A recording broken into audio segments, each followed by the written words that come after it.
No DQ Galaxy. We are live to discuss Friday Night Smackdown for September the 9th, 2022, coming off of the Clash at the Castle premium live event. We had footage shown from the end of the pay-per-view with Drew McIntyre losing to Roman Reigns. No footage of the singing afterwards, just the footage of Solo Sikoa interfering, costing McIntyre the championship. Then Michael Cole announced that due to football obligations, Pat McAfee will be on ESPN's College Game Day. He will be gone for the season. However, Corey Graves will be stepping in to replace Pat McAfee for the time being, which is fine. Corey Graves does a good job with Michael Cole, but I have to say I will very much miss Pat McAfee. He should be back once the football season is over. February cannot come soon enough for me for multiple reasons. Anyways, we kicked off the show with a 6-man tag team match. And by the way, I need to give a shout out to the early birds, the people that tuned in live, participated in the chat room right when this stream got going. TJS, Joey Perez, Darren G, God Mode Z.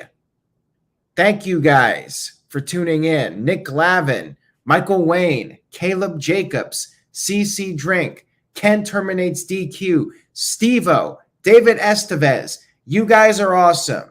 Ryan Dempsey, thank you to the early birds for tuning in.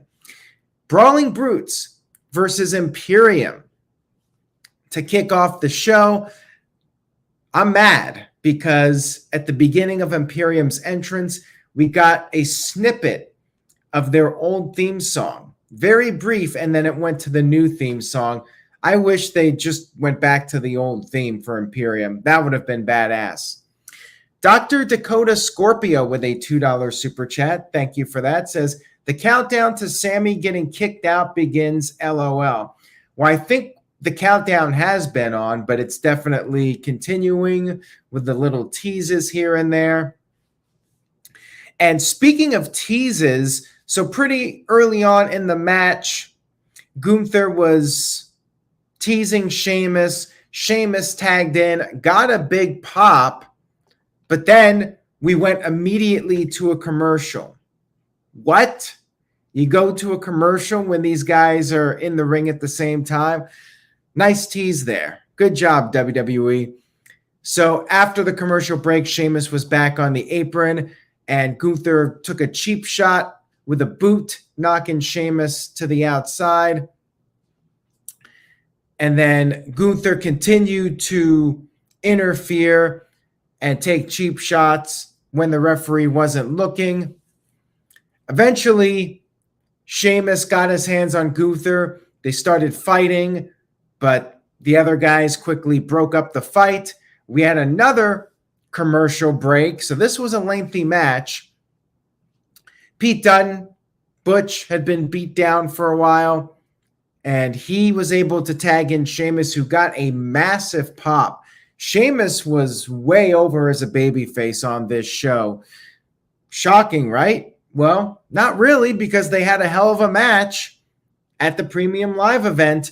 And this whole scenario with Sheamus was a perfect example of how somebody can be elevated even if they lose a match.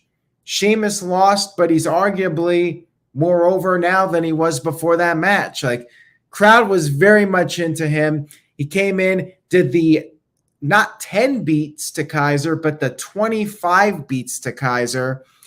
He took Kaiser up for the white noise, dropped him on Giovanni Vinci, and then Vinci ended up taking the bro kick for Kaiser, basically taking the bullet.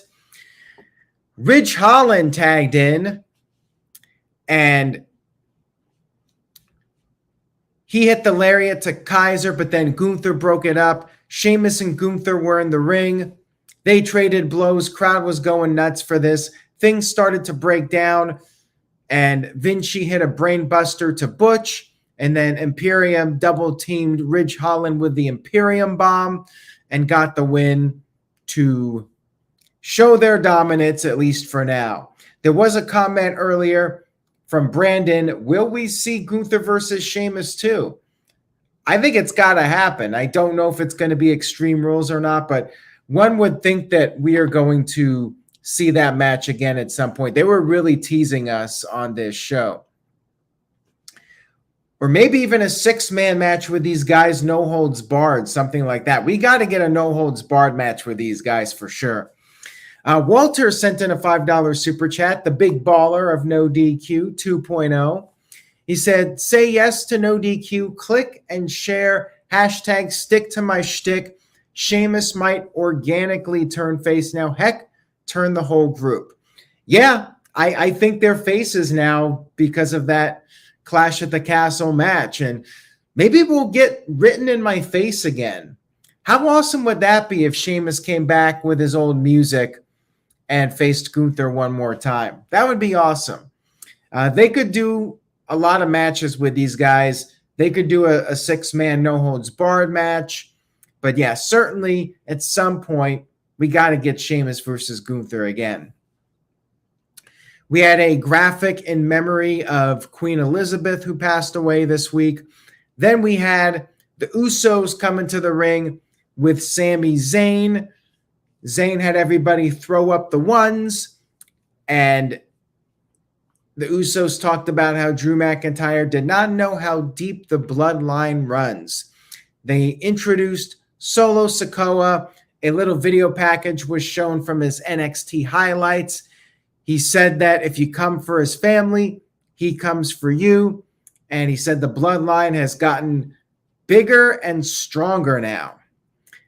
McIntyre ran down with a steel chair. He was going for Solo. Sami Zayn ended up taking the chair shot, taking the bullet for Solo. And then McIntyre said he wanted a match with Solo. Solo accepted the match, and that was set up for our main event of the evening.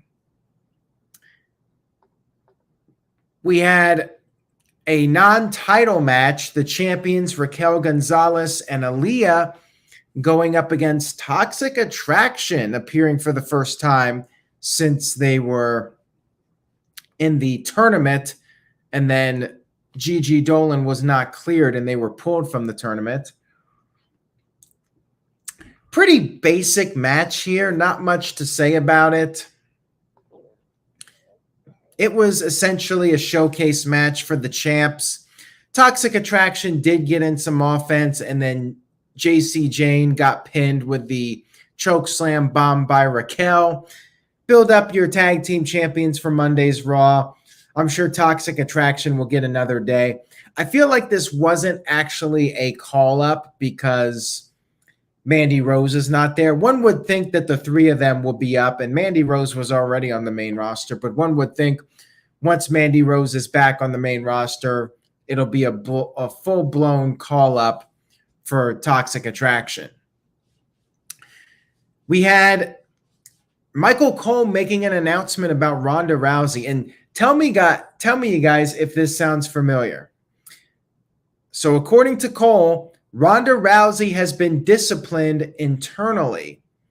The results will not be made public. According to Cole, because Adam Pearce aired the dirty laundry publicly, there will be an internal investigation taking place behind the scenes into the Adam Pearce and Ronda Rousey situation. Sounded like something that went down this past week, just saying. This was pretty funny, little shot at AEW. Then we had a 5-way number 1 contenders match, which with Ronda Rousey in it pretty much gave away the result. And to their credit, they blew through this match pretty quickly. Ronda Rousey versus Lacey Evans, who we haven't even seen in a month. versus Natalya versus Sonya Deville versus Xia Li. Women's right to Natalya, and then Rousey came in, tapped out Natalya with the arm bar. So she was out very quickly. Sonya Deville tapped out Xia Li while Ronda was tapping out Lacey Evans at the same time. 2 more down. So it was just Ronda Rousey and Sonya Deville left. Sonya held her own a little bit, but ultimately Rousey made short work of her, hit the Piper's Pit, put on the ankle lock submission, and scored the victory. Ronda Rousey going on to face Liv Morgan. Liv Morgan was in the crowd. Not exactly in the crowd. She was in the luxury box or whatever. She held up the championship. So yeah, Ronda Rousey officially facing Liv Morgan at Extreme Rules. And yeah, there you go. Ronda Rousey at least earns her title match. There you go. Predictable 5-way, but I guess it makes sense for Ronda to become the number 1 contender instead of just demanding a title shot. Because often we would see that where somebody just declares themselves for a title match. We had Shayna Baszler backstage giving some props to Ronda Rousey, and I wonder if we'll see this alliance continue. Maybe we'll get that 4 horsewomen with Ronda Rousey, Shayna Baszler, and maybe 2 other people. I'd be down for that. We had the Usos backstage giving a pep talk to Solo Sikoa, who was going to go at it alone. But then when Solo said that if he was going to have help, he would get Sami Zayn's help, Jey Uso did not appreciate this. So he said, change your plans. They're all going to be out there to back up Solo Sikoa. And yes, MJF threw up the 1 on Twitter for the Bloodline. That was interesting. We had an 8-man tag team match, Street Profits and Hit Row versus Los Lotharios and the Maximum Male Models with Max Dupree and Maxine Dupree out there. Standard tag team match here. Angel Garza accidentally did a dive onto Humberto, and then Dawkins got the hot tag, did a dive to the outside on Los Lotharios. Top Dollar was going to do a dive, but Maxine got on the apron. B-Fab pulled her off the apron, and then Hit Row double-teamed Mansoor with their move called the Heavy Hitter. Basically, Ashanti Adonis does a kick, and then Top Dollar hits a back suplex. So Hit Row picks up the win, pinning Mansoor. Good stuff here. Hit Row and Street Profits, entertaining. Nice win for them.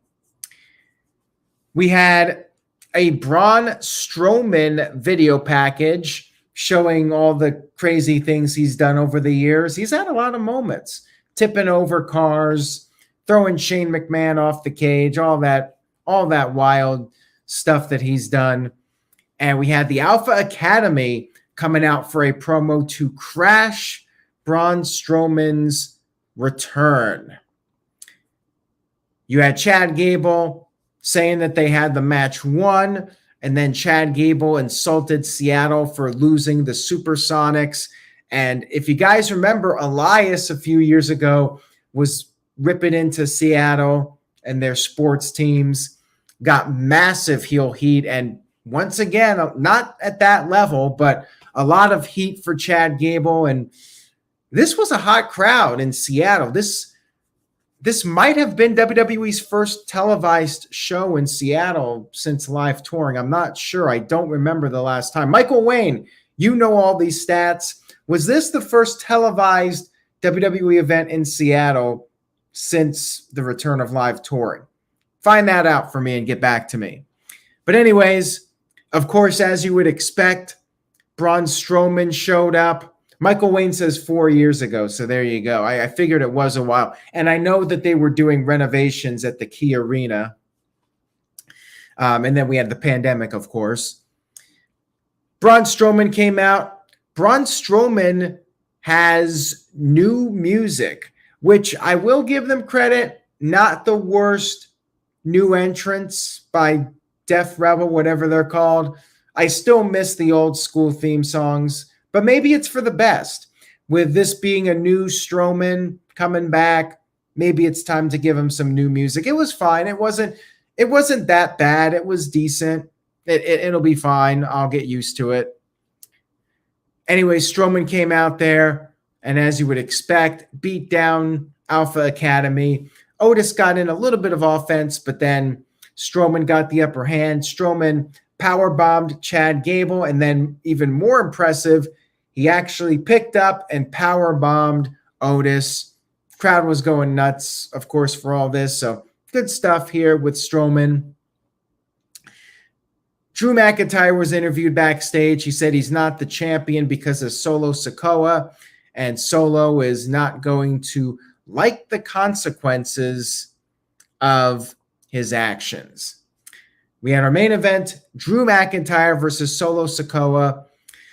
Solo got in some body shots, some punches, but then Drew McIntyre got the upper hand, hit the Future Shock DDT. The Usos saved him from the Claymore. Solo Sikoa hit the Samoan drop, but Drew McIntyre kicked out, and you had lots of interference. The Usos kept taking cheap shots, getting on the apron. Drew McIntyre would make a comeback, and then Sami Zayn grabbed at the foot of Drew McIntyre. Drew grabbed Sami and threw him into the ring, and then Solo hit a super kick. However, Drew McIntyre kicked out. They traded blows, and then the Usos dumped Drew McIntyre over the top while Sami Zayn distracted the referee. Street Profits ran down. I guess Street Profits maybe getting another match with the Usos. I don't know. But we did have Montez Ford coming off the top with a big splash onto the Usos and Sami Zayn. Drew McIntyre hit the Claymore to Solo, sent him out of the ring, and then all of a sudden, we had Karrion Kross coming in, putting on the cross jacket submission. The camera went black and white. So basically, they're doing the whole Bray Wyatt. When Bray Wyatt shows up, we get the special lighting, or when Kane would come out, he would get the special lighting. So they did the same thing here with Karrion Kross, and I think it's a little much. I don't really think it's necessary. I like the black and white for the entrance, but when they do this, it just comes off over choreographed, in my opinion. And I do not believe Drew McIntyre got up and sang karaoke, although maybe he did for the Seattle fans. Who knows? Perhaps somebody who was there live can comment and let me know. But yeah, Drew McIntyre got laid out, put in the submission. This was more or less expected with Karrion Kross that they would be setting up that feud. All in all, SmackDown was a fairly good show. Was predictable in some spots. Best thing on the show was the beginning, in my opinion, the Imperium versus Brawling Brutes match. I want to see more of that. Rest of the show was solid, but nothing too noteworthy. I'm going to give the show a B-. I thought it was a good SmackDown, but not a top-tier SmackDown as far as I'm concerned. That's all I got for SmackDown. Thank you all so much for tuning in. I very much appreciate it. If you liked the video, please give it a like and share this video on social media. Thank you all for supporting NoDQ.com. This was a very busy week. Site traffic was way up, so I really do appreciate everybody for continuing to follow the site. Building Nexus sent in a $2 super chat. Thank you, Building Nexus. Do you think we're getting Drew McIntyre versus Roman Reigns again at Crown Jewel? We might. Would not shock me if they run that match back again. I could see Braun Strowman being the guy. Maybe they do that at Crown Jewel. Could be Karrion Kross. We still got some time. Roman Reigns is not going to be at Extreme Rules. which means we got about 2 months before Crown Jewel, and they could do Drew McIntyre versus Karrion Kross with the winner facing Roman Reigns. But I have a feeling it's going to be either Braun Strowman or Drew McIntyre again. TJS thinks it's going to be Roman Reigns versus Brock. We'll see about that. I hope not. Hamp Connell sent in a $5 super chat. Thank you, Hamp. Says, today in history, 1991, Ric Flair makes his WWE debut carrying the World Heavyweight Championship. Was that primetime wrestling? I remember that being one of Flair's first appearances. Might have been his first. And you had Bobby Heenan there saying that comparing the WWE title to Ric Flair's title was like comparing horse manure to ice cream. That was great. And I know for Flair's, what was supposed to be one of his first matches, they did this really awesome angle where Ric Flair went over to the announce booth and he slapped Roddy Piper's headset. Roddy Piper was the commentator, and there was a big scuffle, and Ric Flair ended up accidentally hitting Vince McMahon with a steel chair.